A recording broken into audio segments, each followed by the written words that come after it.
Miss Pixel, c'est une illustratrice, une designer graphique et une artiste en art visuel. Mais à la base, on m'avait interpellée pour mes illustrations parce que les gens qui s'occupaient du projet aimaient mes illustrations. Donc, c'était pour illustrer les gens qui ont fait l'expédition. Et puis, comme moi, j'avais un attachement particulier avec l'hôpital Sacré-Cœur, chose que les gens qui m'avaient approché ne savaient pas. Donc, j'ai accepté sur plusieurs niveaux. J'ai accepté pour le premier niveau professionnel parce que c'est un défi intéressant d'illustrer des gens puis d'essayer de les rendre les plus sympathiques et prendre leurs caractéristiques et les rendre les plus visibles possibles en illustration.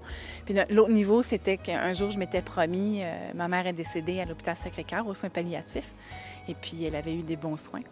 Donc, je m'étais un jour promis un retour d'ascenseur. Un jour, je ferais soit du bénévolat à l'hôpital ou je ferais quelque chose pour remercier à ma façon comment ça s'est bien terminé pour elle, en fait.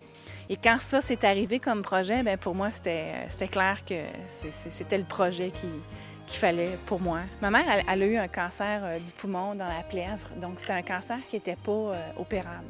Et puis, elle a eu des traitements de chimiothérapie, des biopsies, puis tout ça. T'sais.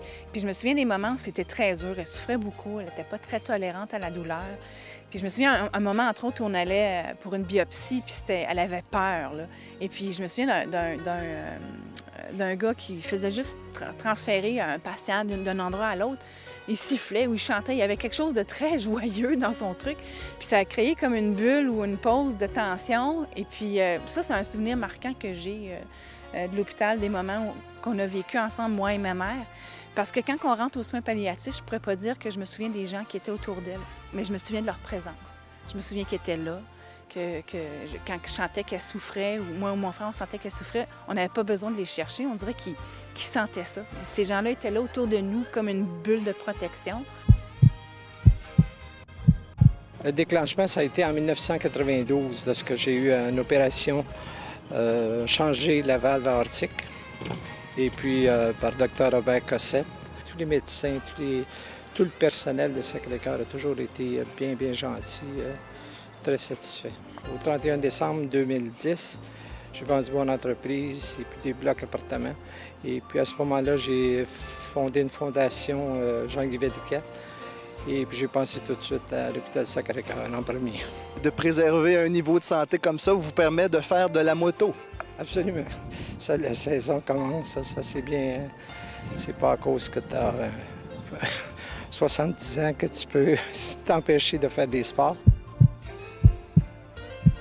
À l'annonce du diagnostic d'un cancer lymphatique, j'ai eu l'idée de... Bon, c'était un défi qui m'était lancé et j'ai eu l'idée de m'amuser, je dirais, en partant de levée de fonds, ce que j'ai fait pendant 20 ans dans ma vie, pour un petit peu animer tout ça, rendre ça un petit peu, je dirais, plus convivial pour les gens.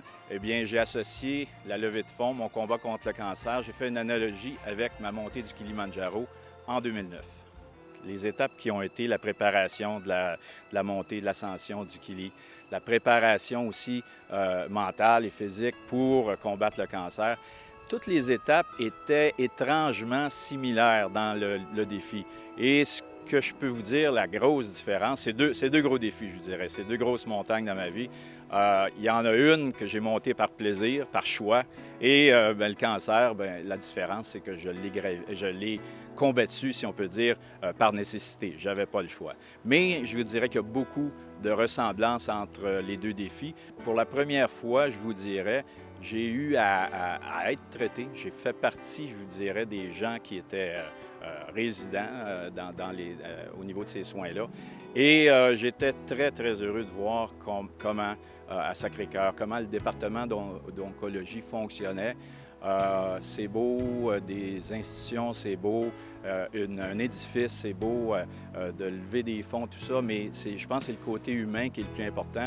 Et j'ai retrouvé au niveau du personnel, du département d'oncologie, les autres départements, j'ai eu à en visiter plusieurs durant mes traitements. Je vous dirais que c'est le côté humain qui m'a le plus impressionné. Merci beaucoup et j'invite encore une fois, il y a le site Polé, donc j'invite tout le monde à continuer à faire des dons. Le but, c'est de de fournir encore soit des équipements ou des services supplémentaires pour le département d'oncologie de Sacré-Cœur. Merci beaucoup. Je suis comptable de la Corbeille du Cadeau, comptable pour l'Auto-Québec. Je suis support technique quand je suis présente, tout le monde se réfère à moi. Je ne suis pas la gérante, mais j'agis, j'aide. Et puis je suis aussi présidente de l'association des bénévoles.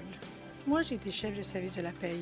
Et en tant que chef de service de la paye, j'ai fait connaissance de la Fondation. Premièrement parce que je faisais la paye des employés de la Fondation. Donc j'ai commencé cette relation avec eux. Et très vite aussi, on a développé ensemble des façons de faire pour faciliter. Toutes les fois que la Fondation avait des besoins de transmettre de l'information pour les campagnes de souscription ou pour d'autres activités et qu'elle voulait toucher la masse des employés, c'est par le service de la paye qu'on rendait ce service. Alors j'employais les bénévoles qui agrafaient au talon de paye les documents de la Fondation. Ensuite, j'ai développé la retenue sur la paye. Donc, on a permis aux employés de faire des dons par retenue sur la paye. Plus tard, j'ai été une des premières ambassadrices pour la loterie Voyage. Je me rappelle, j'étais arrivée deuxième au niveau de la vente des billets.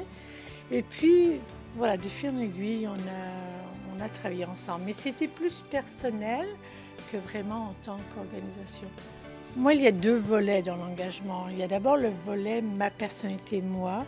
Je m'estime une personne très privilégiée et j'ai le besoin de redonner. L'autre volet, c'est en fait en tant que chef de service, j'ai eu une employée qui a eu le désir, qui m'avait dit « Oh, à ma retraite, j'irai faire du bénévolat. » Je dis « Si tu vas, moi peut-être j'irai aussi. » Puis j'ai connu les chefs de service du bénévolat, c'était mes collègues, et qui m'ont toujours dit « Oh, tu viendras faire du bénévolat. » Et j'ai commencé à travailler à Sacré-Cœur le 21 juin 1984 et j'ai pris ma retraite de Sacré-Cœur en novembre 2009. J'ai passé toute ma vie à Sacré-Cœur et pour moi, c'est ma famille. J'ai un très grand sens d'appartenance à Sacré-Cœur et voilà, c'est mon amour, c'est Sacré-Cœur.